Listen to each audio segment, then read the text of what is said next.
សួស្តីបងប្អូនចាថ្ងៃនេះយើងសិក្សានៅមេរៀនទី2ចាដែលមេរៀនទី2យើងស្ដីអំពីអំណាចរដ្ឋបាលចាមុននឹងចូលមេរៀនទី2អ្នកគ្រូសូមរំលឹកឡើងវិញបន្តិចទាក់ទងជាមួយនឹងមេរៀនទី1ដែលយើងបានសិក្សានៅសប្តាហ៍ទី1គឺនិយាយអំពីលក្ខណៈទូទៅនៃវិវាទរដ្ឋបាលចាហើយយើងដឹងថាវិវាទរដ្ឋបាលនេះនៅក្នុងមុខវិជ្ជាដែលយើងសិក្សានៅវិវាទរដ្ឋបាលនេះបានន័យថាយើងសិក្សាអំពីទំនាស់ដែលកើតឡើងរវាងរដ្ឋបាលជាមួយនឹងប្រជាពលរដ្ឋឬក៏រដ្ឋបាលជាមួយនឹងមន្ត្រីរាជការឬក៏រដ្ឋបាលជាមួយនឹងវិស័យឯកជនចាហើយទំនាស់នេះឬក៏វិវាទនេះវាកើតឡើងដោយសារតែសេចក្តីសម្រេចរបស់រដ្ឋបាលហើយសេចក្តីសម្រេចនោះតតែបំពេញនៅលក្ខខណ្ឌដូចជាសេចក្តីសម្រេចនោះវាចេញមកដោយអនិច្ចានុកូលមិនគោរពទៅតាមគោលការណ៍ច្បាប់សេចក្តីសម្រេចនឹងចេញមកអធម្មញ្ញភាពមិនគោរពទៅតាមរដ្ឋធម្មនុញ្ញរបស់ប្រជាណាចក្រកម្ពុជាសេចក្តីសម្រេចនោះចេញមកដោយការរំលោភអំណាចដោយសារគាត់ប្រើអំណាចរបស់គាត់មិនគោរពឋានានុក្រមច្បាប់ចាគាត់យកអំណាចគាត់ដើរមុខនៅក្នុងការចេញសេចក្តីសម្រេចចាហើយយើងឃើញថាសេចក្តីសម្រេចជាមួយវិវាទជាមួយនឹងប្រជាពលរដ្ឋទាក់ទងសេចក្តីសម្រេចដូចជាឧទាហរណ៍ដូចជាការឲ្យវាកំទេចផ្ទះការពង្រីកផ្លូវ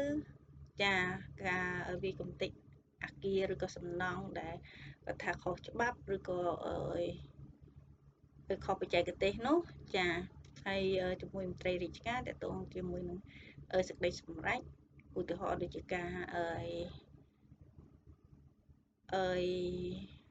រ៉ូតេគាត់ការផ្លាស់ប្ដូរកន្លែងធ្វើការគាត់ការដែលដាក់ឲ្យគាត់នៅគ្មានប្រតិវត្តឬក៏ការដែល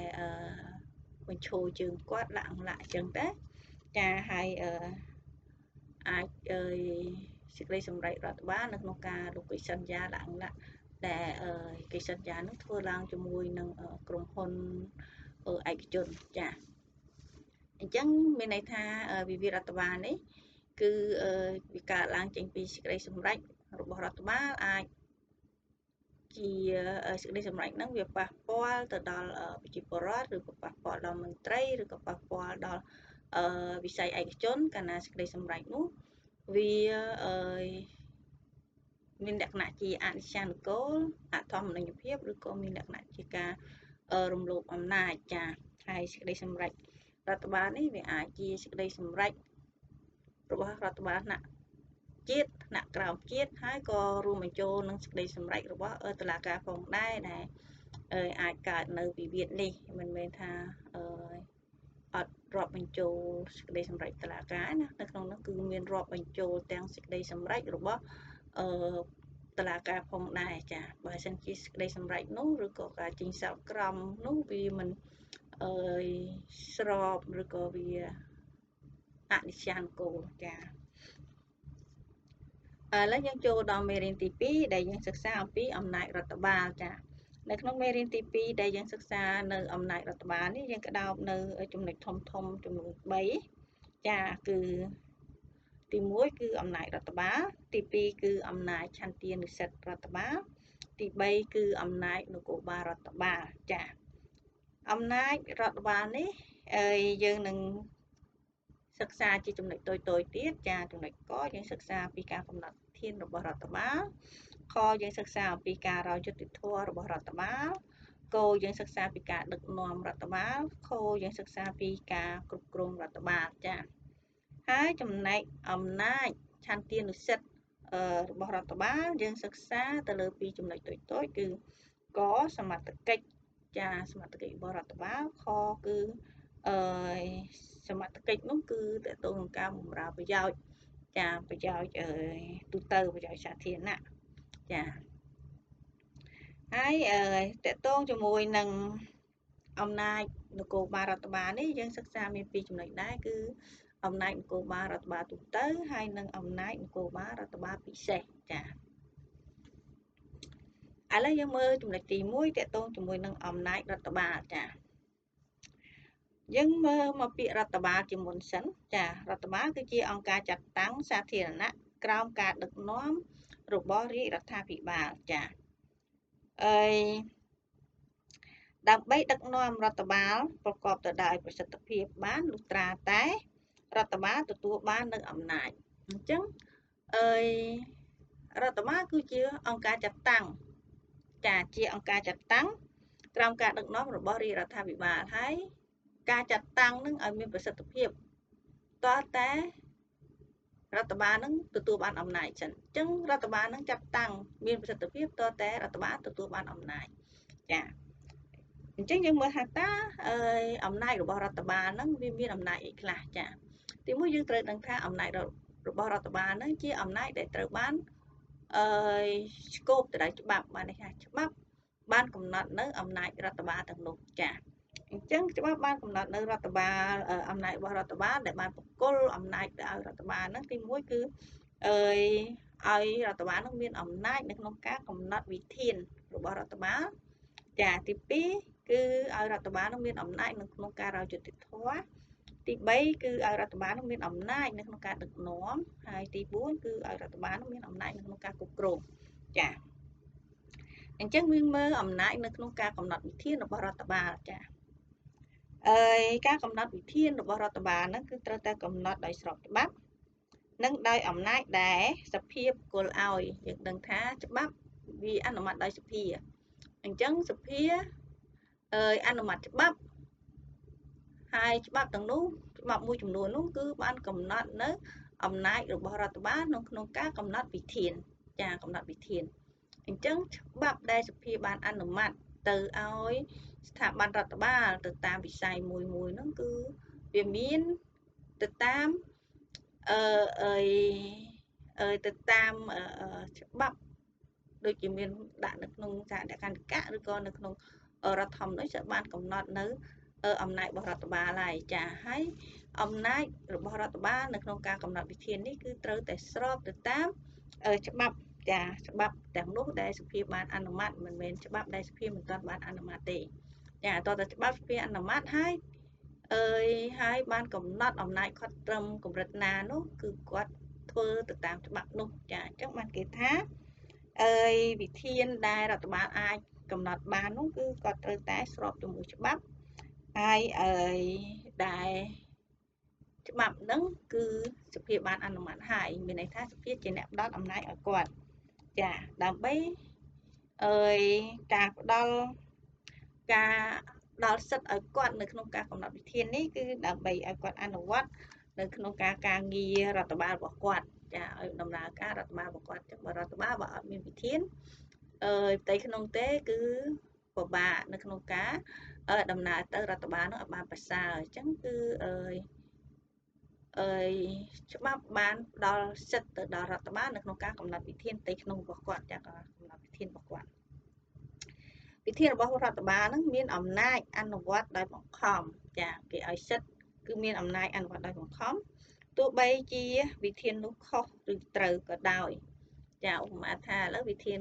រដ្ឋបាលចេញមកថាឲ្យវាយកំទេចសំណង់មួយហ្នឹងដោយសារសំណង់ហ្នឹងខុសបច្ចេកទេសឬខុសច្បាប់អញ្ចឹងគឺត្រូវតែយកទៅអនុវត្តដោយបង្ខំចាបើសិនជាយើងចង់បង្អាក់នៅក្នុងការអនុវត្តហ្នឹងតើតែយើងដាក់ពាក្យបណ្ដឹងហ្នឹងទៅតុលាការចាតុលាការដើម្បីឲ្យតុលាការពិនិត្យឡើងវិញនៅការសាងសង់ហ្នឹងតើខុសបច្ចេកទេសឬខុសច្បាប់មែនអត់ចាការចេញសាលក្រមឬសាលដីការបស់តុលាការដើម្បីឲ្យមានការស៊ើបអង្កេតឡើងវិញនេះគឺជាការបង្អាក់នៅការនៅសកម្មភាពវាយកំទេចផ្ទះនឹងបានចាព្រោះ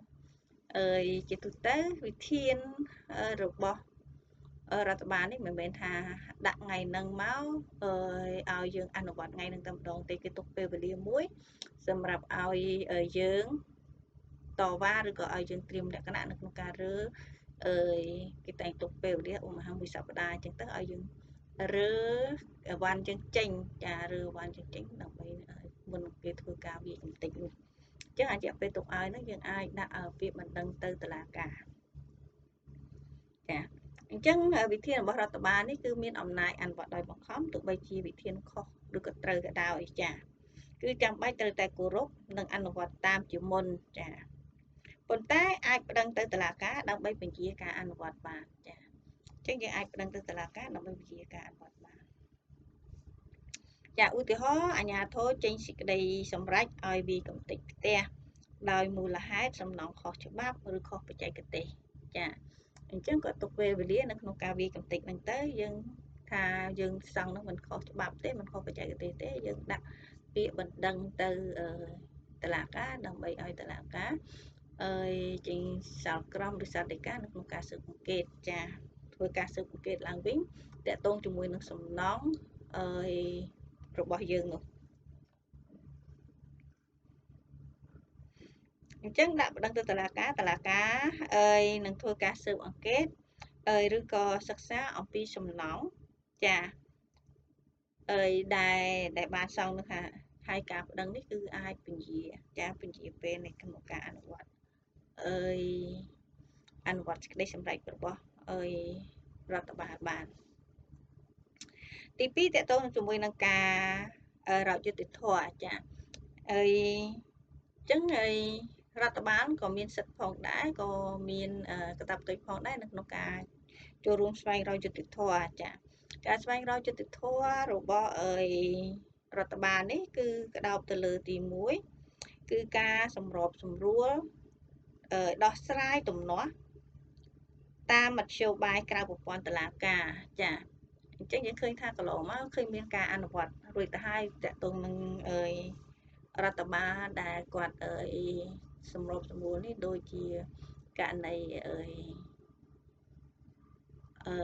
អភិបាលខេត្តម៉ៅធនិនចាអភិបាលខេត្តដែលគាត់បានចូលរួមខ្នះខ្នែងនៅក្នុងការដោះស្រាយវិវាទចានៅក្នុងអំណាចគាត់នឹងក្រៅប្រព័ន្ធតុលាការចំពោះវិវាទទាំងឡាយណាដែលអាចសម្របសម្រួលបាននៅក្នុងក្របខ័ណ្ឌក្រៅប្រព័ន្ធតុលាការចាជាពិសេសគឺរឿងវិវាទតកតងជាមួយនឹងរឿងរដ្ឋប្រវេណីចាយើងមើលជាក់ស្ដែងដូចជាគេបង្កើតគណៈកម្មាធិការដោះស្រាយវិវាទដីធ្លីក្រៅប្រព័ន្ធតុលាការចាដោយរដ្ឋបាលដែនដីណានគររូបនីយកម្មដែនដីសំណង់នោះចាអញ្ចឹងយើងឃើញថានេះគឺជាអំណាចរបស់រដ្ឋបាលមួយនៅក្នុងការស្វែងរកយុត្តិធម៌ចាទី2នោះគឺការធានាសមធម៌ក្នុងសង្គមមានន័យថាធ្វើម៉េចឲ្យតំបន់ទីក្រុងនិងជនបទកុំឲ្យដាច់ឆ្ងាយពីគ្នាពេកឲ្យមានលក្ខណៈអាចប្រហាក់ប្រហែលគ្នាជាដើមចាយើងមើលចូលដល់ទី3នោះគឺការរក្សាលំនឹងសង្គមបានន័យថាធ្វើម៉េចឲ្យសង្គមហ្នឹងមានលំនឹងថិតថេរចាមានលំនឹងនៅក្នុងការរស់នៅរបស់ប្រជាជនចាអញ្ចឹងយើងចូលអំណាចរដ្ឋបាលមួយទៀតគឺការដឹកនាំចារបស់រដ្ឋបាលការដឹកនាំរបស់រដ្ឋបាលនេះគឺសំដៅទៅលើការសម្រេចចិត្តចាការសម្រេចចិត្តលើគោលនយោបាយចារបស់រាជរដ្ឋាភិបាលចាគឺរដ្ឋបាលធ្វើម៉េចសម្រេចឲ្យបាននៅគោលនយោបាយរបស់រដ្ឋាភិបាលអញ្ចឹងវាជាភាពឆ្លាតវៃរបស់រដ្ឋបាលនៅក្នុងការដឹកនាំឲ្យសម្រេចនៅគោលនយោបាយរបស់រាជរដ្ឋាភិបាលដែលបានដាក់ចេញចាបើយើងនិយាយរាជរដ្ឋាភិបាលគឺយើងមាននាយករដ្ឋមន្ត្រីឧបនាយករដ្ឋមន្ត្រីទេសរដ្ឋមន្ត្រីរដ្ឋលេខាធិការជាដើមចាការផ្ដល់អំណាចក្នុងការគ្រប់គ្រងរបស់រដ្ឋបាលនេះដើម្បីតម្រង់ទិសចាក៏ដើម្បីតម្រង់ទិសនឹងការកំណត់គោលដៅចាឲ្យថ្នាក់ក្រោមចាថ្នាក់ក្រោមអនុវត្តតាមចាថ្នាក់ក្រោមឲ្យអនុវត្តតាម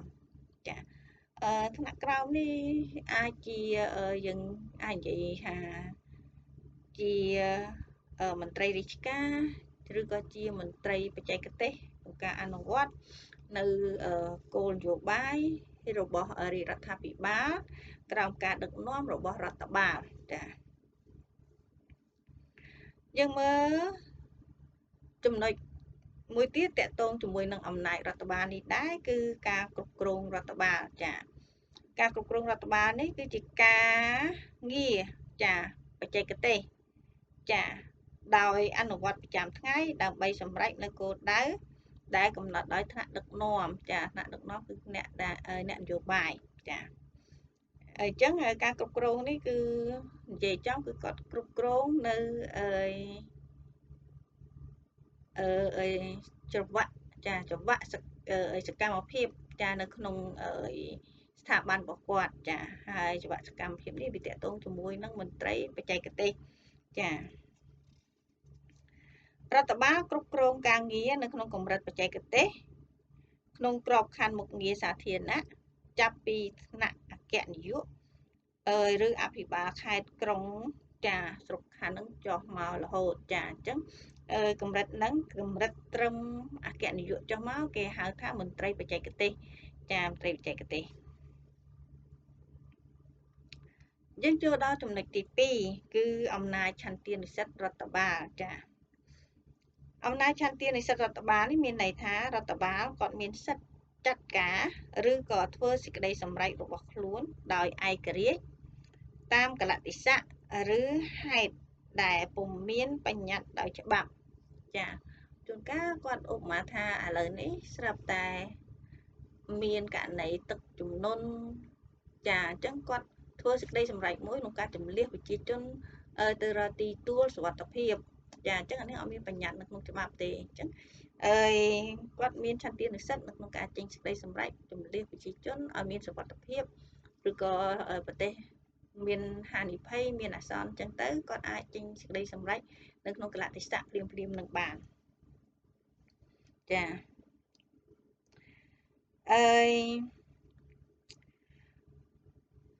ហើយរដ្ឋបាលមានសិទ្ធិ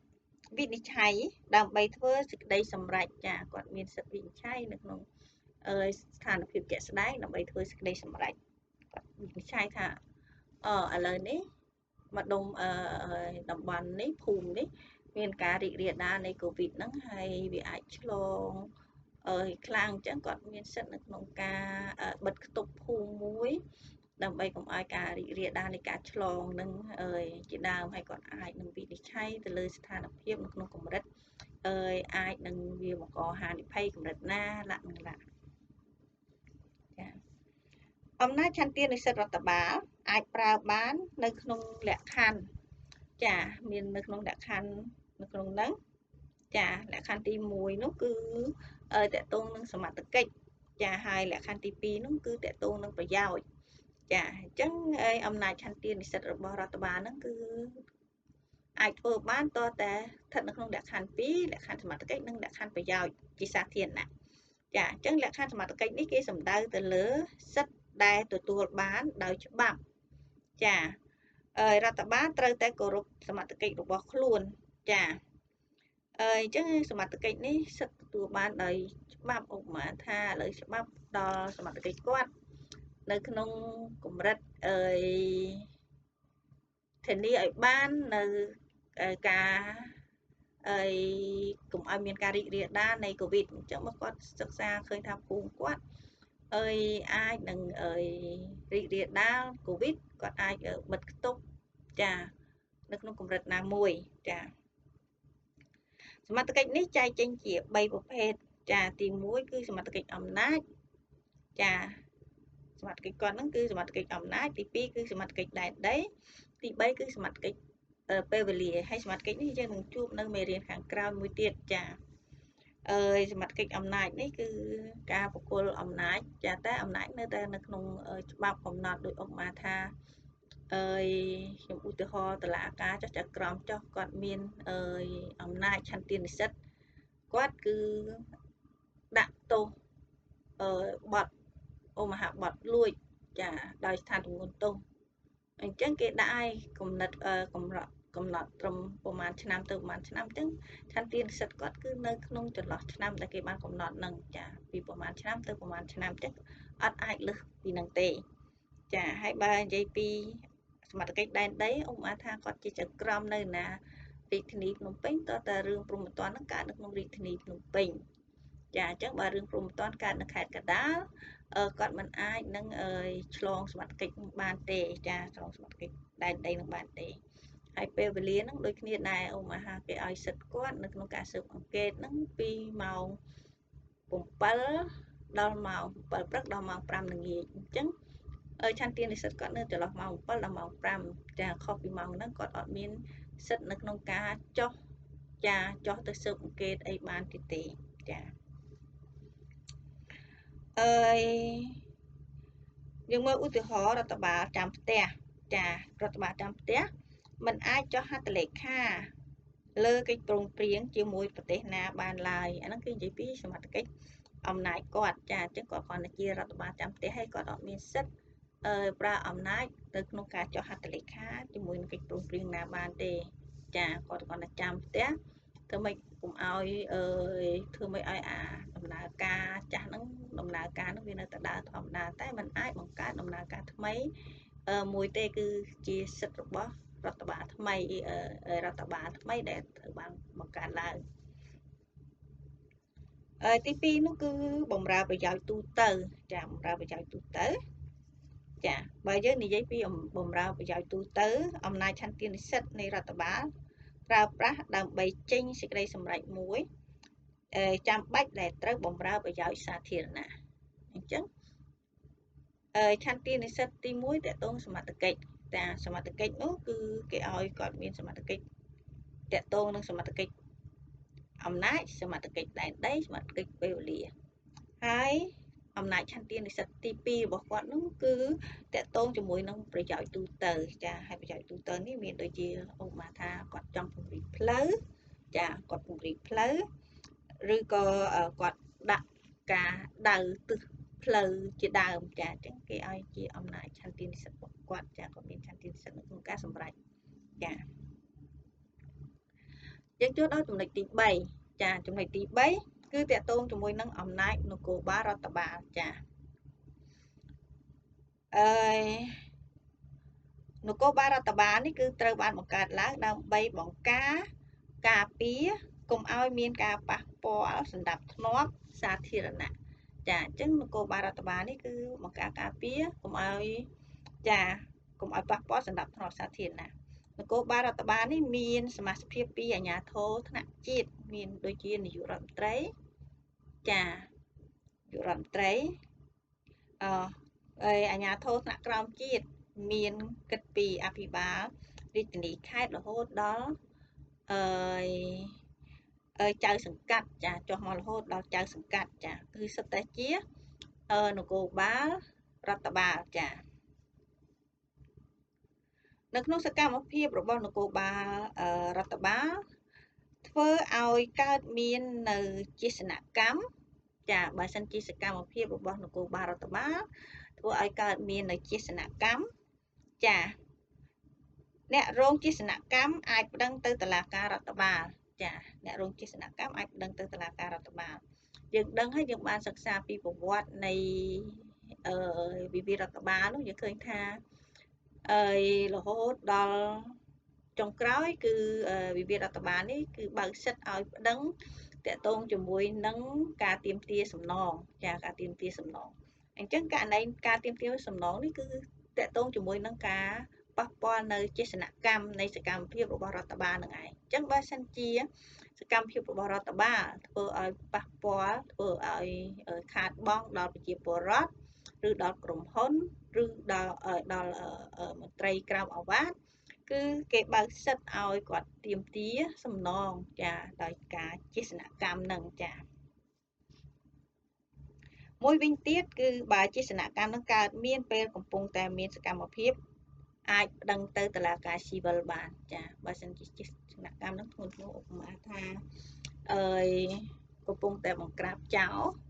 ស្រាប់តែមានការផ្ទុះកំភ្លើងទៅប៉ះពាល់ដល់ប្រជាពលរដ្ឋអញ្ចឹងទៅគាត់អាចប្តឹងទៅតុលាការស៊ីវិលបានឧទាហរណ៍ការការពារសណ្ដាប់ធ្នាប់សាធារណៈអាជ្ញាធរបិទផ្លូវចំនួន5ថ្ងៃចាជាហេតុធ្វើឲ្យហាងឬក៏ក្រុមហ៊ុនអាជីវកម្មនៅតាមបណ្ដោយផ្លូវដែលត្រូវបានបិទហ្នឹង គឺគាត់អត់អាចដំណើរការរកស៊ីទេអញ្ចឹងធ្វើឲ្យគាត់ខាតបង់នៅចំណូលដឹងស្រាប់ហើយរកស៊ីធំចំណូលគាត់មួយថ្ងៃច្រើនអញ្ចឹងបិទ5ថ្ងៃអញ្ចឹងធ្វើឲ្យគាត់ខាតច្រើនអញ្ចឹងគេបើកសិទ្ធឲ្យម្ចាស់ហាងឬក៏ក្រុមហ៊ុនគាត់អាចប្តឹងទៅតុលាការរដ្ឋបាលបានឧទាហរណ៍មួយទៀតឧបមាថាឥឡូវយើងមើលរដ្ឋបាលដែលកំពុងតែចាប់ចោលហើយបានផ្ទុះអាវុធហើយការផ្ទុះអាវុធនេះធ្វើឲ្យក្របនឹងវាផ្លោងប៉ះទៅលើប្រជាពលរដ្ឋម្នាក់ហើយគេបើកសិទ្ធឲ្យគាត់នឹងបើសិនជាគាត់នៅមានជីវិតឬក៏គាត់មិនអាចប្តឹងបានគាត់អស់ជីវិតឬក៏របួសធ្ងន់ធ្ងរនោះគឺគេបើកសិទ្ធឲ្យអាចគាត់អាចទៅរួចឬអាចសាច់ញាតិអាចប្តឹងទៅតុលាការស៊ីវិលបានក្នុងករណីនេះមួយវិញទៀតយើងចូលដល់តុលាការពិសេសតុលាការមួយវិញទៀតយើងចូលទៅដល់នគរបាលរដ្ឋបាលពិសេស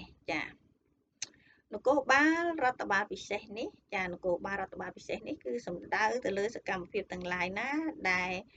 មានចែងនៅក្នុងសមត្ថកិច្ចរបស់រដ្ឋ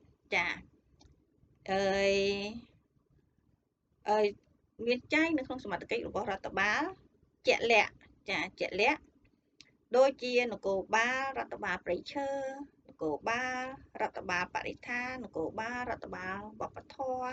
ជាដើមអញ្ចឹងបើយើងនិយាយពីនគរបាលរដ្ឋបាលពិសេសនេះគឺយើងសំដៅទៅលើអាជ្ញាធរព្រៃឈើឬក៏អាជ្ញាធរវប្បធម៌ឬក៏អាជ្ញាធរអប្សរាលក្ខណៈអញ្ចឹងគាត់មានសិទ្ធិនៅក្នុងការការពារប្រយោជន៍រួមការពារប្រយោជន៍រួមហើយគាត់ជាអ្នកជំនាញនៅខាងផ្នែកមួយនឹងតែម្ដងនៅខាងផ្នែកមួយតែម្ដងនគរបាលពិសេសហ្នឹងគាត់អាចធ្វើការត្រឹមតែជំនាញរបស់គាត់ទេគាត់អាចចេញក្រៅជំនាញគាត់ទេឧបមាថាគាត់ជានគរបាលពិសេសនៅក្នុងវិស័យវប្បធម៌អញ្ចឹងគាត់អត់អាចលូកដៃចូលនៅក្នុងរឿងព្រៃឈើឬក៏រឿងអប្សរាអីបានទេប៉ុន្តែផ្ទុយទៅវិញនគរបាលរដ្ឋបាលទូទៅគាត់មានសិទ្ធិលូកគ្រប់រឿងទាំងអស់គ្រប់រឿងទាំងអស់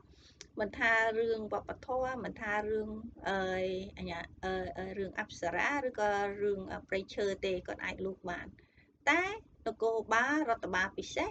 គាត់លូកបានតែរឿងតាក់ទងនឹងជំនាញរបស់គាត់បើរឿងព្រៃឈើគាត់លូកបើរឿងវប្បធម៌គាត់លូកគាត់លូករឿងព្រៃឈើគឺគាត់ខាងព្រៃឈើហ្នឹងទៅនគរបាលរដ្ឋបាលព្រៃឈើហ្នឹងទៅបើរឿងវប្បធម៌នគរបាលរដ្ឋបាលវប្បធម៌អញ្ចឹងទៅប៉ុន្តែបើរឿងព្រៃឈើនគរបាលរដ្ឋបាលទូទៅអាចលូកបានករណីដែរនគរបាលរដ្ឋបាលព្រៃឈើហ្នឹងគាត់អសកម្មឬក៏គេអាចសហការគ្នានៅក្នុងការសិក្សារួមគ្នាតែម្ដងអាចលូកដៃរួមគ្នាប៉ុន្តែអង្គរបាលរដ្ឋបាលទូទៅអាចបំពេញការងារពិសេសក្នុងករណីនគរបាលរដ្ឋបាលពិសេសគ្មានសកម្មភាពដូចជារឿងព្រៃឈើបើសិនជានគរបាលរដ្ឋបាលព្រៃឈើគ្មានសកម្មភាពនគរបាលរដ្ឋបាលទូទៅគាត់លូកទៅប៉ុន្តែនគរបាលរដ្ឋបាលទូទៅគាត់មានសិទ្ធិលូកគ្រប់រឿងទាំងអស់អំណាចនគរបាលរដ្ឋបាលពិសេសត្រូវបានកំណត់ដោយច្បាប់អញ្ចឹងអំណាចគាត់អត់អាចចេញក្រៅច្បាប់បានទេគឺវាត្រូវបានស្គប់នៅជុំវិញច្បាប់ដែលបានកំណត់បានកំណត់អញ្ចឹងតកតងជាមួយនឹងមេរៀនទី2ដែលអ្នកគ្រូបានធ្វើបទបង្ហាញនេះយើងអាចរួមមកវិញគឺមេរៀនទី2នេះយើងនិយាយ3ចំណុចទី1តកតងជាមួយនឹងអំណាចរដ្ឋបាលដែលអំណាចរដ្ឋបាលនេះត្រូវបានផ្ដល់ដោយច្បាប់ហើយច្បាប់បានផ្ដល់អំណាចទៅដល់រដ្ឋបាលដើម្បីឲ្យរដ្ឋបាលនឹងគាត់ដំណើរការរដ្ឋបាលគាត់បានប្រសើរនៅអំណាច4គឺអំណាចក្នុងការកំណត់វិធាន អំណាចក្នុងការរកយុត្តិធម៌អំណាចក្នុងការដឹកនាំនិងអំណាចក្នុងការគ្រប់គ្រងចា៎ហើយក្រៅពីហ្នឹងក៏រាជរដ្ឋាភិបាលក៏ដាក់បានផ្ដល់អំណាចដោយឆន្ទានុសិទ្ធិទៅដល់រដ្ឋបាលដែរតែបំពេញនៅលក្ខខណ្ឌអំណាចឆន្ទានុសិទ្ធិនេះទី1គឺជាទី1គឺជាសមត្ថកិច្ចដែលសមត្ថកិច្ចនេះគឺវាមានសមត្ថកិច្ចអំណាចមានសមត្ថកិច្ចដែនដីហើយនឹងមានហើយនឹងមានសមត្ថកិច្ចពេលវេលាចាហើយមួយទៀតគឺក៏ផ្ដល់ឲ្យឆន្ទានុសិទ្ធិទៅលើប្រយោជន៍ទៅលើប្រយោជន៍សាធារណៈបើសិនជាការងារទាំងនោះវាតម្រូវជាប្រយោជន៍សាធារណៈតកតងនឹងការពង្រីកផ្លូវតកតងជាមួយនឹងការដាក់ទិសដៅផ្លូវឬក៏តកតងជាមួយនឹងជាក់ស្ដែងថ្មីហ្នឹងគឺការទប់ស្កាត់ការរីករាលដាលនៃកូវីដអីជាដើមចា៎ហើយចំណុចទី3ដែលយើងសិក្សានៅមេរៀននេះគឺតកតងជាមួយនឹងអំណាចនគរបាលរដ្ឋបាលហើយដែលអំណាចនគរបាលរដ្ឋបាលនេះយើងចែកចេញជា2គឺអំណាចនគរបាលរដ្ឋបាលទូទៅហើយនិងអំណាចនគរបាលរដ្ឋបាលពិសេសចាអំណាចនគរបាលរដ្ឋបាលទូទៅក៏មានសិទ្ធិក្នុងការលូកដៃគ្រប់រឿងទាំងអស់ចាតែអំណាចនគរបាលរដ្ឋបាលពិសេសនេះគាត់ធ្វើតែលើជំនាញគាត់ទេបើឧបមាថាគាត់ជាគាត់ជានគរបាលរដ្ឋបាលព្រៃឈើអញ្ចឹងគាត់ដឹងទូកដៃត្រឹមតែរឿងព្រៃឈើរបស់គាត់ចាបើគាត់ជានគរបាលរដ្ឋបាលវប្បធម៌គាត់លូកដៃតែជុំវិញរឿងវប្បធម៌របស់គាត់អញ្ចឹងគាត់អាចលូកដៃឆ្លងរឿងផ្សេងពីជំនាញរបស់គាត់ចាវាខុសប្លែកពីនគរបាលរដ្ឋបាលទូទៅដែលគាត់អាចលូកដៃគ្រប់រឿងទាំងអស់បើសិនជានគរបាលរដ្ឋបាលពិសេសនោះពុំមានសកម្មភាពចាអញ្ចឹងតកតងជាមួយនឹងមេរៀនទី2របស់យើងគឺអំណាចរដ្ឋបាលនៅពេលនេះគឺអ្នកគ្រូសូមបញ្ចប់ត្រឹមប៉ុណ្្នឹងចាសូមអរគុណសូមជម្រាបលា